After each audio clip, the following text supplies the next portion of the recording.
প্রথম কথা, আমি ভীষণ হতাশ এই বিষয়টাকে এমন ভাবে ছড়ানো হচ্ছে।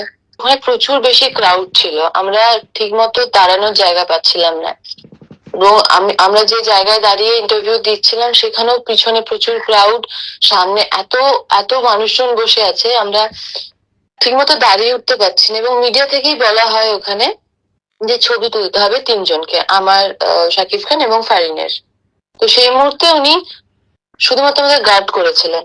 এবারে সেটা মিডিয়ার সামনে যেভাবে অতিরঞ্জিত ভাবে বলা হচ্ছে, সেটা খুবই হতাশ করার মতো। এবং কি বলতো, কেউ কি বোকা যে কারো যদি ইন্টেনশনালি এটা করার থাকতো, সে কি কখনো 300টা ক্যামেরার সামনে করবে এটা, যেটা মিডিয়ার সামনে বলা হচ্ছে?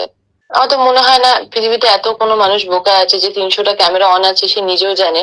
সে যদি মানে ক্ষতি করারই চেষ্টা করতো, বা যেটা মিডিয়ার ক্ষতি করার না, যেটা মিডিয়ার সামনে প্রেজেন্ট করা হচ্ছে বারবার, সেটা করারই চেষ্টা করতো, 300টা ক্যামেরার সামনে নিশ্চয়ই করতো না। তা মনে হয় এটা সম্পূর্ণ অতিরঞ্জিত ভাবে বাড়িয়ে মিডিয়ার সামনে প্রেজেন্ট করা হচ্ছে, দ্যাটস ইট। অস্বস্তি তো প্রশ্ন আসে না এখানে। কারণ আমি তো প্রথমেই তোমায় বললাম, এত ক্রাউড ছিল ওখানে, আমাদের দাঁড়ানোর জায়গা ছিল না ওই মুহূর্তে। তো সেই সেই জায়গায় দাঁড়িয়ে অস্বস্তি বা কিছু, তো সেটা আমি তো বুঝতে পারিনি খুব একটা। বাংলাদেশ থেকে ফেরার পর যেটা দেখলাম প্রত্যেকটা মিডিয়া এবং সব জায়গায়, যে যারা যারা করছে এটা, তারা কিন্তু প্রত্যেকে ওখানে প্রেজেন্ট ছিল, তারা নিজেরাও দেখেছে সিচুয়েশনটা কি ছিল। তারপরেও যেটা বাজেভাবে প্রেজেন্ট করা হচ্ছে, যে এটা গায়ে হাত দেওয়া বলো, এইগুলো বলো, এগুলো তো প্রত্যেকটা আর্টিস্টের নর্মাল গো, মানে আমরা কাজ করি, এগুলো তো নর্মাল। যারা যারা ওখানে ছিলেন তারা সবাই তাদের পরিস্থিতি, নিজেরাও বসার জায়গা পাচ্ছিলেন না, আমরা দাঁড়ানোর জায়গা পাচ্ছিলাম না। আশা করি তাদের দিক থেকে এটা আসবে না। এবং যারা করছে তারা মার্ক করে করে, সেটাকে জুম করে, যেটা নয় সেটাকে আরো বেশি করে প্রেজেন্ট করে, আমার মনে হয় সম্পূর্ণ ভিউজ এবং কিছু নেগেটিভ বার্তা ছড়িয়ে দেওয়ার জন্য হয়তো এটা করা হয়েছে। ব্যাড টাচ নাকি বাচ্চা নাকি? Bad touch?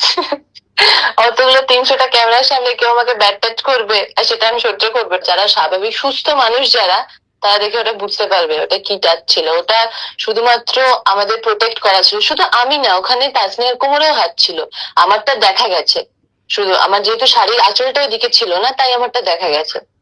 এটা আমার মনে হয় শুধুমাত্র বাড়িয়ে বলা গো। আমি এত বিষয়টাতে হতাশ দেখে আমার মনে হচ্ছে যে কেন মিডিয়ার লোকজন বা চারিপাশের লোকজন এত বিষয়টাকে বাড়িয়ে গুছিয়ে নিজেদের মতো সাজিয়ে একটা গল্প তৈরি করে নিয়ে গুঞ্জন ছড়িয়ে, মানে কোথা থেকে কোথায় নিয়ে চলে গেল। মানে এটা সত্যি হতাশ করার মতো। কেন হলো এটা?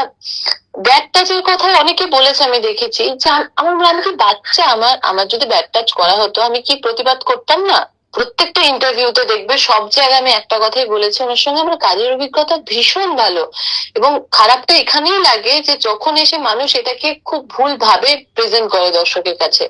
উনি আমাকে যেভাবে সাপোর্ট করেছেন কাজের ক্ষেত্রে, তো এই কাজটা করার ক্ষেত্রে, এবং প্রিন্স সোনিয়ার যে কেমিস্ট্রিটা তৈরি হয়েছিল সেটার ক্ষেত্রে, তো সেই জায়গায় এসে ওই মানুষটাকে নিয়ে এত ভুলভাল কথা আমাকে জড়িয়ে, এবং একটা একটা নর্মাল জিনিসকে বড় করে দেখানো, যেটার কোনো অস্তিত্বই নেই, তো সেটা তো খুবই খারাপ লাগার বিষয়।